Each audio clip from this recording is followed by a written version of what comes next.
दूसरे विश्व युद्ध के आखिरी दिनों में आसमान आग और धुएं से भर चुका है। गोलियों की बौछार के बीच दोनों विमान बुरी तरह क्षतिग्रस्त हो जाते हैं और एक रहस्यमयी द्वीप के ऊपर नियंत्रण खो बैठते हैं। कुछ ही पलों बाद दोनों विमान इस अज्ञात जगह पर आकर गिरते हैं। दुर्घटना से बच जाने वाले दोनों सैनिक जमीन पर उतरते ही एक दूसरे पर हमला कर देते हैं। उनके बीच जानलेवा लड़ाई शुरू हो जाती है, लेकिन तभी कुछ ऐसा होता है जो उनकी दुश्मनी को भी छोटा बना देता है। अचानक उनके सामने एक विशालकाय हाथ प्रकट होता है, इतना बड़ा कि उसके सामने इंसान चींटी जैसा दिखाई दे। दोनों सैनिक अविश्वास से उस दिशा में देखते रह जाते हैं और यहीं से उस रहस्य की शुरुआत होती है जो आने वाले दशकों तक दुनिया से छिपा रहने वाला है।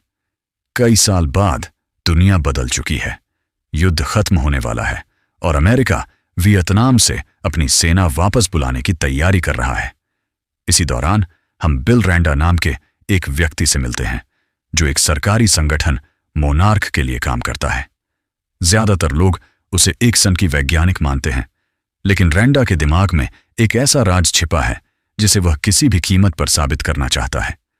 उसके पास उपग्रहों से ली गई कुछ तस्वीरें हैं जिनमें दक्षिण प्रशांत महासागर के बीचों बीच एक ऐसा द्वीप दिखाई देता है जिसे दुनिया के किसी नक्शे में दर्ज नहीं किया गया।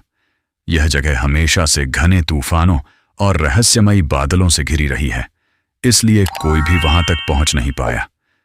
रैंडा का दावा है कि यही वह जगह है जिसे पुराने समय की कहानियों में स्कल आइलैंड कहा गया था। सरकारी अधिकारियों के सामने खड़े होकर रैंडा अपनी बात रखने की कोशिश करता है। वह समझाता है कि यह सिर्फ एक द्वीप नहीं बल्कि पृथ्वी के सबसे बड़े रहस्यों में से एक हो सकता है, लेकिन अधिकारी उसकी बात को मजाक समझते हैं। उनके लिए यह किसी पागल वैज्ञानिक की नई थ्योरी से ज्यादा कुछ नहीं। फिर भी रैंडा हार नहीं मानता। वह बताता है कि वर्षों पहले किए गए परमाणु परीक्षण केवल हथियारों की शक्ति दिखाने के लिए नहीं थे। उसके अनुसार उन परीक्षणों के पीछे कुछ और कारण था, कुछ ऐसा जिसे सरकार दुनिया से छिपा कर रखना चाहती थी। समय बहुत कम है। अगर अभी अनुमति नहीं मिली तो शायद हमेशा के लिए यह अवसर हाथ से निकल जाएगा। काफी बहस के बाद आखिरकार उसे एक सीमित अभियान की अनुमति मिल जाती है। आधिकारिक तौर पर यह एक भूगर्भीय सर्वेक्षण होगा। इसके बाद वह अपनी टीम बनाना शुरू करता है। इस मिशन के लिए उसे ऐसे लोगों की जरूरत है जो खतरों से डरते ना हों। इसी दौरान हमारी मुलाकात जेम्स कॉनराड से होती है। वह एक बेहद कुशल ट्रैकर और पूर्व सैनिक है। दुनिया के सबसे खतरनाक इलाकों में जीवित रहने का अनुभव उसे बाकी लोगों से अलग बनाता है। शुरुआत में वह इस मिशन का हिस्सा बनने से मना कर देता है, लेकिन जब उसे पता चलता है कि यात्रा एक अनजाने द्वीप की ओर है जहां पहले कोई नहीं पहुंच सका, तो उसकी दिलचस्पी बढ़ जाती है। आखिरकार वह टीम में शामिल होने के लिए तैयार हो जाता है। दूसरी तरफ मेसन वीवर नाम की एक फोटो पत्रकार भी इस अभियान में शामिल होती है। उसे लगता है कि सरकार कुछ छिपा रही है और वह सच्चाई को दुनिया के सामने लाना चाहती है। उसके भीतर एक पत्रकार की जिज्ञासा है, लेकिन उसे अभी अंदाजा नहीं कि जिस सच्चाई की तलाश में वह निकली है वह उसकी कल्पना से कहीं ज्यादा भयावह होने वाली है।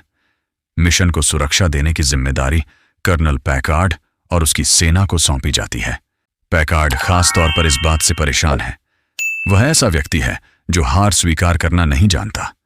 उसे अभी नहीं पता कि स्कल आइलैंड पर उसका सामना ऐसे दुश्मन से होने वाला है जिसके सामने युद्ध के सारे अनुभव बेकार साबित होंगे। कुछ समय बाद पूरा दल विशाल जहाजों और हेलीकॉप्टरों के साथ समुद्र की ओर रवाना हो जाता है। यात्रा के दौरान रैंडा बार बार उस द्वीप की ओर देखता है जो अभी भी घने तूफानों के पीछे छिपा हुआ है। जैसे जैसे वे करीब पहुंचते हैं, मौसम खतरनाक होता जाता है। आसमान काला पड़ने लगता है, बादल गरजते हैं और समुद्र की लहरें उग्र हो उठती हैं। हेलीकॉप्टरों के पायलटों को भी समझ नहीं आता कि वे किसी सामान्य अभियान पर जा रहे हैं या मौत के मुंह में। आखिरकार वे उस विशाल तूफानी दीवार के सामने पहुंचते हैं जो वर्षों से स्कल आइलैंड को दुनिया से अलग किए हुए है। आदेश मिलता है कि सभी हेलीकॉप्टर भीतर प्रवेश करें। कुछ पल के लिए हर किसी की सांसें रुक जाती हैं। बिजली की चमक, तेज हवाएं और घने बादल उनकी उड़ान को बेहद खतरनाक बना देते हैं। कई बार ऐसा लगता है कि हेलीकॉप्टर अभी समुद्र में गिर जाएगा, लेकिन किसी तरह पूरा दल उस प्राकृतिक दीवार को पार कर लेता है। तूफान के दूसरी तरफ पहुंचते ही सब कुछ बदल जाता है। अचानक मौसम शांत हो जाता है। नीचे फैला हुआ द्वीप किसी खोई हुई दुनिया जैसा दिखाई देता है। विशाल जंगल, ऊंचे पहाड़ और ऐसी सुंदरता जिसे देखकर कोई भी मंत्रमुग्ध हो जाए। लेकिन इस खूबसूरती के पीछे छिपा खतरा अभी किसी को दिखाई नहीं देता। रैंडा अपने उपकरण तैयार करवाता है और हेलीकॉप्टरों से विशेष विस्फोटक गिराए जाने लगते हैं ताकि जमीन की संरचना का अध्ययन किया जा सके। धमाकों की गूंज पूरे द्वीप में फैल जाती है। ऐसा लगता है जैसे किसी सोए हुए दैत्य को जगाया जा रहा हो। कुछ सेकंड तक सब सामान्य रहता है। फिर अचानक दूर खड़े पेड़ों का एक विशाल हिस्सा हिलने लगता है। पहले सबको लगता है कि शायद यह कोई भ्रम है, लेकिन अगले ही पल पेड़ों के ऊपर से एक असंभव आकार उभरता है। एक ऐसा जीव जिसकी ऊंचाई किसी इमारत से कम नहीं। हेलीकॉप्टरों में बैठे सैनिक अविश्वास से उसे देखते रह जाते हैं। किसी के पास शब्द नहीं बचते। वह कोई साधारण जानवर नहीं, बल्कि एक विशालकाय वानर है। उसकी आंखों में गुस्सा है और ऐसा लगता है जैसे यह द्वीप उसका अपना साम्राज्य हो। इससे पहले कि कोई प्रतिक्रिया दे सके, वह दैत्याकार प्राणी सीधे हेलीकॉप्टरों की ओर बढ़ता है और अगले ही पल वह ऐसा हमला करता है जिसकी किसी ने कल्पना तक नहीं की थी।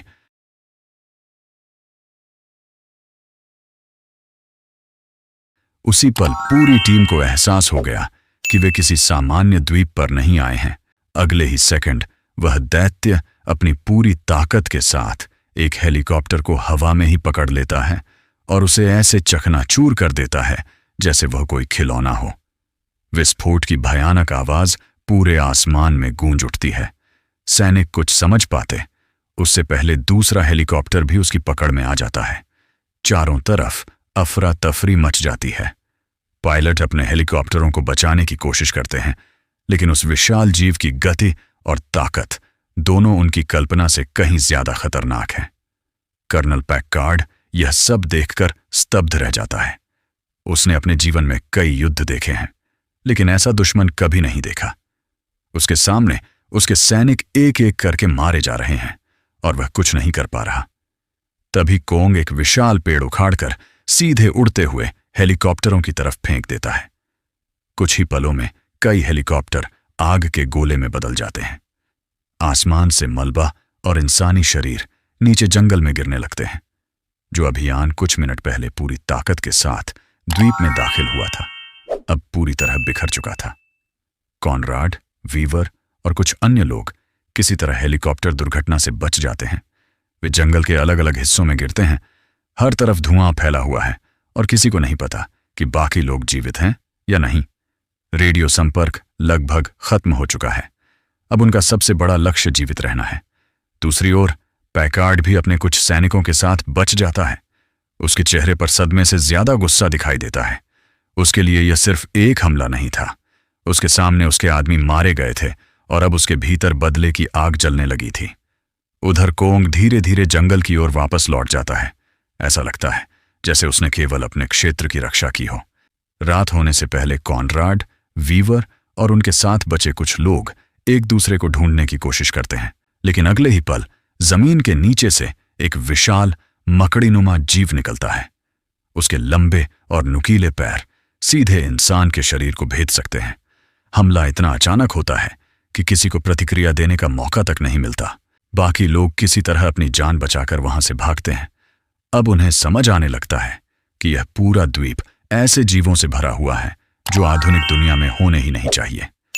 इधर कॉनराड और वीवर जंगल में आगे बढ़ते हुए कुछ ऐसी चीज देखते हैं जो उन्हें हैरान कर देती है। उन्हें स्थानीय आदिवासियों का एक गांव दिखाई देता है। ये लोग वर्षों से इसी द्वीप पर रह रहे हैं। उनकी उलझन तब और बढ़ जाती है जब अचानक उनके सामने एक बूढ़ा आदमी आता है। उसका नाम हैंक मार्लो है। ये वही अमेरिकी सैनिक है जो दशकों पहले दूसरे विश्व युद्ध के दौरान इस द्वीप पर फंस गया था। इतने वर्षों बाद भी वह किसी तरह जीवित है। मार्लो उन्हें देखकर हैरान रह जाता है, क्योंकि उसने कभी नहीं सोचा था कि बाहरी दुनिया का कोई इंसान फिर से यहां पहुंचेगा।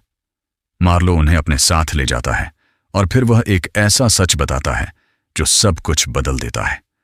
वह कहता है कि कोंग इस द्वीप का दुश्मन नहीं बल्कि रक्षक है। असली खतरा कुछ और है। द्वीप की जमीन के नीचे ऐसे भयानक जीव रहते हैं जिन्हें स्कल क्रॉलर्स कहा जाता है। ये राक्षसी प्राणी हर चीज को नष्ट कर देते हैं। वर्षों पहले उन्होंने कोंग की पूरी जाति का सफाया कर दिया था और अब कोंग अकेला बचा है। वह लगातार इन राक्षसों से लड़कर इस द्वीप और यहां रहने वाले लोगों की रक्षा करता है।